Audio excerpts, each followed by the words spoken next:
जाना पड़ेगा, क्यों हम एग्जाम देंगे।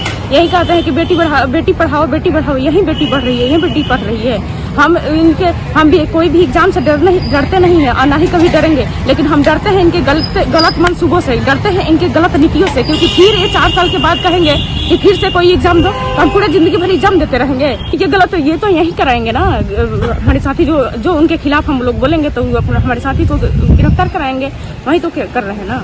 फिर आप कितना दिन लगाइएगा, जो आज 7 फ्रेश एग्जाम हुआ था उसके लिए तो आपने 5 साल लगा दिया, उसके बाद आप इतना सचेत फ्रेश फंसाएंगे कि 10 साल लगेगा, तो क्या उनका उम्र बैठा रहेगा, उनका पार नहीं करेगा। जब आप लोगों ने एग्जाम दिया था तब यह कहा गया था कि आप लोगों का 4 साल बाद एग्जाम होगा? नहीं जी, हमारे नोटिफिकेशन बिल्कुल फ्रेश था कि जो मेरिट लिस्ट में चयनित है उनका ही पहले बहाली होगा, उसके बाद आप किसी को भी कीजिए, कोई दिक्कत नहीं है। तो हम 30,675 मेरिट लिस्ट में चयनित है, उसके बाद भी इनको विश्वास नहीं हो रहा है, तो हमारा CBI जांच करा ले।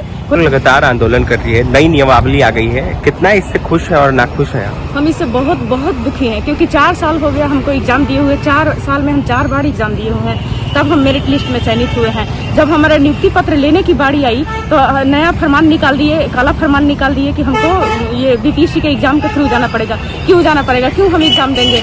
यही कहते हैं कि बेटी पढ़ाओ बेटी बढ़ाओ, यही बेटी बढ़ रही है, यही बेटी पढ़ रही है। हम भी कोई भी एग्जाम से डरते नहीं है और ना ही कभी डरेंगे, लेकिन हम डरते हैं इनके गलत मंसूबों से, डरते हैं इनके गलत नीतियों से, क्योंकि फिर ये 4 साल के बाद कहेंगे कि फिर से कोई एग्जाम दो, तो हम पूरे जिंदगी भर एग्जाम देते रहेंगे। अब हमारी नियुक्ति पत्र की बारी थी, हम इंतजार कर रहे थे बेसब्री से, हम 3 दिन से रो रहे हैं ना, 3 दिन से खाना ना खा रहे हैं, हम लोग इतना टेंशन में है। बहाली फंसाई जा रही है सरकार की तरफ से? बहाली फंसाई जा रही है, एकदम फंसाने का तरीका है। ये कोई तरीका हुआ? जब हम मेरिट लिस्ट में चयनित है, BPSC लेवल से क्या कम एग्जाम मेरा हुआ था, और तब भी आपको विश्वास नहीं है तो आप CBI जांच करा लीजिए हमारे रिजल्ट का। अगर भी हमारा एक भी रिजल्ट किसी भी कैंडिडेट का गलत निकला तो हम अपना रिजल्ट कार्ड फाड़ देंगे।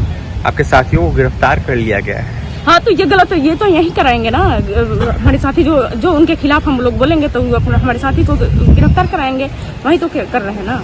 कई लोग ऐसे हैं जो आपके साथ हैं, उनकी उम्र पार हो गई, उम्र सीमा पार हो गई, वो लोग भावुक हो रहे, रो रहे, बिलख रहे। हाँ, रो रहे हैं, एकदम रो रहे हैं, क्योंकि उनकी उम्र पार हो गई। अब उनको तो आप क्या नौकरी दीजिएगा? 4 साल आपको लगता है कि BPSC का फॉर्म निकलेगा, फिर एग्जाम देंगे, फिर आप कितना दिन लगाइएगा, जो आज 7 फ्रेश एग्जाम हुआ था उसके लिए तो आपने 5 साल लगा दिया, उसके बाद आप इतना सचेत फ्रेश फंसाएंगे कि 10 साल लगेगा, तो क्या उनका उम्र बैठा रहेगा, उनका पार नहीं करेगा। जब आप लोगों ने एग्जाम दिया था तब यह कहा गया था कि आप लोगों का 4 साल बाद एग्जाम होगा? नहीं जी, हमारे नोटिफिकेशन बिल्कुल फ्रेश था कि जो मेरिट लिस्ट में चयनित है उनका ही पहले बहाली होगा, उसके बाद आप किसी को भी कीजिए, कोई दिक्कत नहीं है। तो हम 30,675 मेरिट लिस्ट में चयनित है, उसके बाद भी इनको विश्वास नहीं हो रहा है, तो हमारा CBI जांच करा ले, कोई दिक्कत है तो। लेकिन फिर भी ये हमारे साथ अन्याय पे अन्याय कर रहे हैं, हम लोग छोड़ने वाले में से नहीं है, हम कोई एग्जाम नहीं देने वाले हैं, अब कुछ नहीं, हमारा नियुक्ति पत्र दें बस। नीतीश कुमार दिल्ली गए हैं, विपक्षी एकता की बात कर रहे हैं, क्या बिहार के बेरोजगार अभ्यर्थियों से, युवाओं से मतलब नहीं है क्या? बिल्कुल नहीं मतलब है, तभी तो आप छोड़ के चले गए ना, उल्टा सीधा गलत फरमान निकाल के चले गए। हमारे लिए काला फरमान निकाले हुए हैं,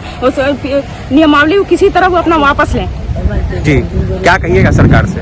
हम आपके चैनल जी बोलिए ना। हम आपके चैनल के माध्यम से उनको ये कहना चाह रहे हैं कि जो ये काला फरमान निकाले हैं, जो विधि का विधान अपना निकाले हुए हैं, उसको वापस ले, भली भांति उसको वापस ले, और हमारे नियुक्ति पत्र जल्द से जल्द हमको प्रोवाइड करें। चलिए, देखिए, महिला अभ्यर्थी थी, ST-19 की मेरिट महिला अभ्यर्थी का यह साफ कहना महिला अभ्यर्थी का कि सरकार जो है वो कहीं ना कहीं सही हमारे साथ नहीं कर रही है। जब जिस तरीके से एग्जाम हुआ था हम लोगों का, उस टाइम यह नहीं कहा गया था कि 3-4 साल बाद आप लोगों का एग्जाम लिया जाएगा BPSC से, लेकिन देखा जाए तो सरकार कहीं ना कहीं जिस तरीके से फरमान ला रही है वो कहीं ना कहीं काला फरमान है। तो वही नीतीश कुमार को बिहार के युवाओं से, बेरोजगार युवाओं से मतलब ही नहीं है। क्या कुछ कह रही थी ST-19 के महिला अभ्यर्थी, आपने सुना है, तो देखने वाली बात यह होगी कि क्या कुछ होता है, इनकी बहाली कब तक होती है। और भी तमाम खबरों के लिए NBC 24 के साथ बने हैं पटना से सहयोगी पंकज के साथ अभिषेक।